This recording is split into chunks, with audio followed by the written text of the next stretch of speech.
Terima kasih Anda masih bersama Rosi. Tema kita malam hari ini adalah mereka kenal pembunuhnya. Ini berangkat dari beberapa kasus pembunuhan sadis yang terjadi secara beruntun di Jabodetabek. Kalau kita lihat kasus pembunuhan sepanjang tahun 2018, Mabes Polri mencatat ada 625 kasus pembunuhan yang terjadi di seluruh wilayah di Indonesia. 574-nya bisa terungkap. Artinya yang bisa terungkap sebesar 92%. Sepanjang Januari sampai Oktober tahun ini ada 625 dan 92%-nya bisa terungkap. Lalu berikutnya adalah bagaimana kemudian mengidentifikasi pelaku. Mabes Polri juga menyatakan bahwa dari pelaku 80% pelaku itu pernah berinteraksi dengan korban. Apakah kerabat ataupun berinteraksi sebagai teman. Sisanya sebesar 20% memang pelaku itu tidak mengenal korban. Itulah yang menjadi tema kita malam hari ini karena pembunuhan sadis bisa terjadi atau bisa dilakukan oleh orang-orang yang dekat dengan kita.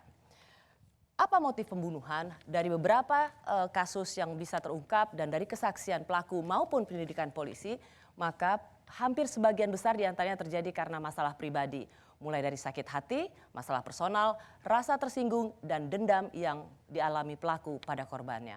Ada juga motif seperti ekonomi. Motif-motif ini terungkap setelah polisi melakukan penangkapan dan penyelidikan terhadap tersangka. Saya akan melanjutkan perbincangan saya, Kombes Indra Jafar masih bersama saya, tetapi saya juga mengundang Kriminolog Universitas Indonesia, Bung Bakti Eko Nugroho,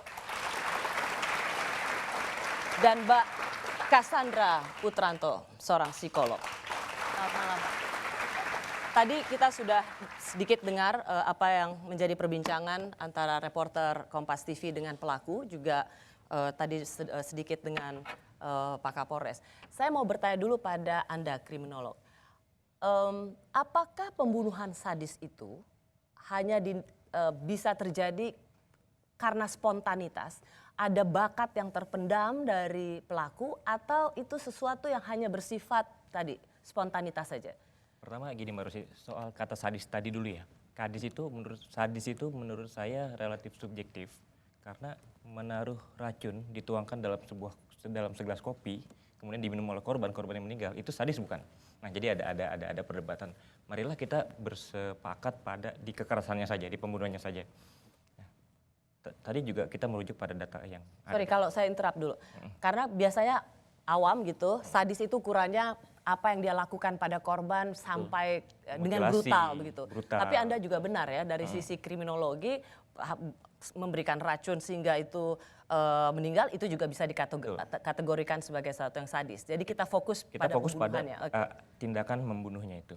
Dan pembunuhan ini memang merupakan persoalan relasi interpersonal. Jadi ada konflik interpersonal antara individu A dengan individu B, di mana konflik itu muncul karena ketidaksetujuan pelaku terhadap korban. Ketidaksetujuan itu bisa terhadap ucapan, bisa terhadap tindakan, bisa terhadap perilaku. Nah, ketidaksetujuan itu kemudian tidak diselesaikan melalui mekanisme-mekanisme yang ada.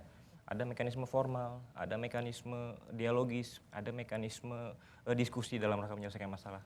Tapi pelaku kemudian mengambil jalan pintas, melakukan kekerasan, melakukan pembunuhan untuk resolving the problem, untuk menyelesaikan masalah. Ya. Jadi kalau kita lihat dari kejadian beruntun, membunuh lalu membuangnya ke dalam drum, membunuh lalu menyimpannya ke dalam lemari, dan di beberapa daerah juga ada kasus-kasus pembunuhan yang kemudian membuang jasad korbannya. Belajar dari mana masyarakat kita untuk melakukan tindakan seperti ini? pertama memang ada perilaku pembunuhan yang itu sifatnya intensional. Kalau dalam terminologi yang operasional itu pembunuhan berencana. Tapi tidak sedikit pula, tidak jarang pula pembunuhan itu dilakukan karena faktor-faktor yang tidak direncanakan, itu lebih sifatnya unintended. Kalau tadi kita melihat testimoni dari pelaku, itu sifatnya spontan dia melakukan. Kejahatan dalam perilaku lainnya ya. Ada satu stream, ada satu arus pemahaman dalam kriminologis yang melihat orang melakukan kejahatan itu sebagai satu aktivitas yang sangat rasional. Jadi saya melakukan kejahatan A, benefit untuk saya adalah B, konsekuensi hukumnya adalah stay. Jadi pelaku itu sangat rasional, termasuk membunuh. Dan seringkali Rasional, itu disebutnya rasional. karena dia sudah mempertimbangkan konsekuensi hukumnya dan benefit apa yang sudah didapat. Seringkali dalam kasus pembunuhan, seseorang itu tidak punya target membunuh. Targetnya adalah menggetarkan korban. Mendesak korban, mencoba menguasai korban sehingga korban menuruti apa yang diinginkan. Misalnya menguasai harta benda yang dimiliki oleh korban. Tapi kemudian ada faktor-faktor situasional, ada faktor-faktor pencetus yang menyebabkan korban itu kemudian belok dari target awalnya. Karena panik, karena spontan, dan dia melakukan satu tindakan yang di luar rencana dia sejak awal. Terjadilah pembunuhan. Mbak Cassandra, kalau kita lihat dari kasus yang kemarin, kerabatnya dan dengan tega membunuh ayah ibunya dan 2 orang anaknya.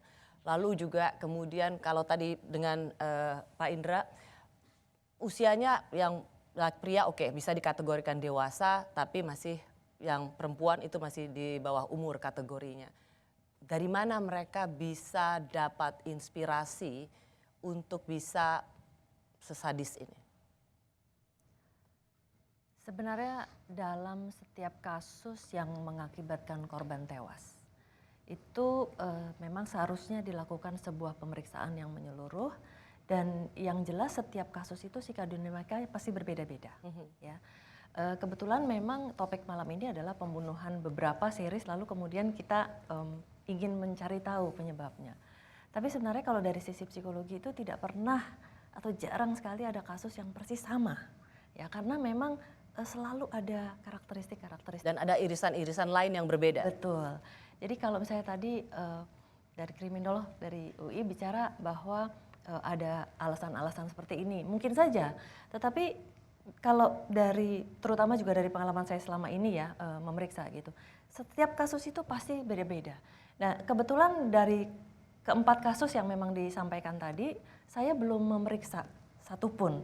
Jadi sebenarnya akan sulit sekali untuk bisa mengetahui secara spesifik penyebabnya, apa alasannya, bahwa memang ada karakteristik umum seperti tadi, tidak ada intensi, mungkin akhirnya jadi spontan, lalu kemudian ternyata penyelesaian konfliknya tidak baik. Ya. Tapi kembali lagi adalah ketika seseorang punya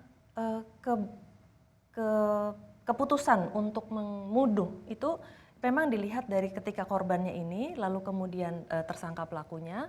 Nah, yang jelas tersangka pelaku ini punya karakteristik yang khas, ya. Dari yang mana nih? Tersangka pelaku yang punya karakteristik yang khas? Semua punya karakteristik yang khas, ya. Itu bisa kemudian ada benang merahnya nggak? Pelaku pembunuhan itu sesungguhnya bisa dilihat atau bisa diidentifikasi secara personality? Bisa. Bisa? Yaitu? Justru itu. Bahwa kembali lagi kan ada interrelasi antara korban dan pelaku. Makanya kalau di psikologi forensik, kami biasanya melakukan yang namanya otopsi psikologi, di mana kami merekonstruksi kondisi psikologis korban semasa hidupnya. Kita mengetahui orang ini seperti apa, karakternya seperti apa, jadi ketahuanlah tuh yang misalnya mungkin dia mengucapkan kata-kata yang bisa memicu. Bahwa awalnya ketika ada korban tewas itu pasti ada motif. Ya, motif kenapa pasti harus ada dibunuh. sebab dan akibat. Ada sebab dan Tapi pertanyaan saya, apakah sudah kita bisa memiliki satu benang merah untuk melihat mereka yang tega, kalau boleh kembali saya gunakan terminologi melakukan pembunuhan sadis itu, punya satu karakter yang sama. Pak Indra Jafar mungkin bisa sedikit mengidentifikasi apa yang terjadi di Kemang. Sepasang muda-mudi ini apakah punya perilaku yang secara kelihatan begitu ya, beringas atau cepat marah, atau ada perbedaan personality yang ditunjukkan? Ya. Kita memang sempat juga agak kaget juga melihat, sebenarnya kalau melihat karakter anak ini seperti biasa saja ya, artinya kelihatan lugu dengan penyampaian bahasa yang disampaikan oleh yang bersangkutan, begitu lugu ya. Bahkan kadangkala kita masih menuntun juga dia dalam biar dia berbicara itu bisa lebih lancar itu. Kemudian perilaku juga biasa-biasa saja. Dan setelah kita lakukan pemeriksaan terlihat bahwa sementara keyakinan Sorry, kita kan. dan penyidik merasa bahwa perilaku yang sangat lugu ini bukan bagian dari acting, itu adalah genuine. Ya, sementara kita lihat bukan bagian dari acting karena kita lihat perilakunya selama beberapa hari ini setelah kita tahan, ya memang seperti itu sepertinya. Artinya apa yang dia sampaikan, kemudian bahasa itu lugu dan memang sesuai dengan fakta memang rata-rata itu memang sesuai dengan yang kita temukan di lapangan. Hanya memang ada beberapa yang berbeda masalah waktu bahwa sehari sebelumnya dia keluar, datanya 2 hari sebelumnya, Ya. seperti itu. Kalau dari sisi polisi, apakah kesadisan pembunuhan ini atau cara membunuh dan kemudian bagaimana menghilangkan jejak ini itu Ya. biasanya bagian dari kepanikan atau seseorang yang memang sudah terlatih dan merencanakan? Ya, waktu itu kita coba identifikasi, kelihatan bahwa mereka panik dengan keadaan yang mengakibatkan korban itu meninggal dunia. Karena dia memukul secara spontan, memang palu yang berada di situ. Karena si korban ini kondisinya pada saat datang itu sudah marah, menendang pintu, kemudian mengeluarkan kata-kata yang kurang baik, bahkan ada anjing dan seperti itu dia menyampaikan, sehingga sepertinya tidak ada kesempatan untuk berdiskusi lagi si YAP ini pelaku. Kemudian secara spontan dia memukulkan palu kepalanya, kemudian jatuh. Dia masih memastikan, kalau melihat dari caranya itu, dia memastikan kalau ini betul-betul sudah meninggal dunia dengan dia menjeratkan leher. Kemudian ini yang satu dari pihak perempuan, wah mereka begitu panik melihat, kemudian mereka berpikir bagaimana cara membersihkan tempat ini, cara memasukkan dan lain sebagainya. Dan itu spontanitas saja? Iya. Dari sisi kriminolog, apakah keluguan itu bisa menunjukkan atau bisa memperlihatkan spontanitas yang tidak disangka sama sekali? Saya coba kembali sedikit tadi yang soal ciri-ciri Mbak Rosi melempar wacana bahwa pelaku kejahatan punya ciri-ciri fisik tertentu. Ini penting saya utarakan di sini. Pikiran-pikiran kriminologi awal itu menjelaskan bahwa orang-orang jahat itu punya ciri-ciri fisik tertentu. Orang jahat itu punya ciri-ciri fisik tertentu. Itu pikiran positivistik awal kriminologi itu muncul. Warna kulit tertentu, jenis rambut tertentu, rangka muka tertentu. Tapi semakin kesinian, semakin seiring dengan kemajuan perkembangan kriminologi sendiri, pada akhirnya ada penjelasan bahwa orang jahat itu dipengaruhi oleh interaksi dia dengan nilai-nilai yang dia pelajari sebelumnya. Nilai itu bisa dia dapatkan dari orang, dari peer, dari lingkungan, atau dari apa yang dia pelajari tidak secara langsung dari peer, dari kelompok. Misalnya konten. Ini memang perlu mewawancarai, mendalami lebih jauh ya. Konten apa sih yang ditonton oleh pelaku? Apa bacaan pelaku? Jadi meskipun dia lugu, kita juga harus tahu apa bacaan dia. Jangan orang yang pendiam kan kita juga nggak tahu apa yang ditontonnya di YouTube, apa yang dibacanya, dengan siapa dia berinteraksi. Apa yang kemudian mempengaruhi keputusan dia? Itu yang tadi pertanyaan saya, bagaimana sih inspirasi? Dari mana inspirasi orang-orang bisa tega melakukan pembunuhan dengan sadis seperti ini? Itu pasti ada kaitannya dengan apa yang dia baca dan apa yang dia baca, apa yang dia lihat. Jadi bagaimana nilai itu terbentuk dan ada dalam pikiran dia dan mempengaruhi keputusannya, itu pasti ada proses belajar sebelumnya. Menurut Anda siapa yang apa yang paling berkontribusi untuk memberikan pengaruh pada aksi-aksi seperti itu? Saat ini kita semua bisa mempelajari apapun dari gadget, dari media, dan pada akhirnya kita sendiri individu yang menentukan kita mau memilih mempelajari apa dan mau menjadi apa. Karena apa yang kita pelajari, seberapa intens kita terhadap satu nilai tertentu itu akan mempengaruhi cara pandang kita dan pada akhirnya mendirect bagaimana kita berperilaku. Baik, kami kembali sesaat lagi.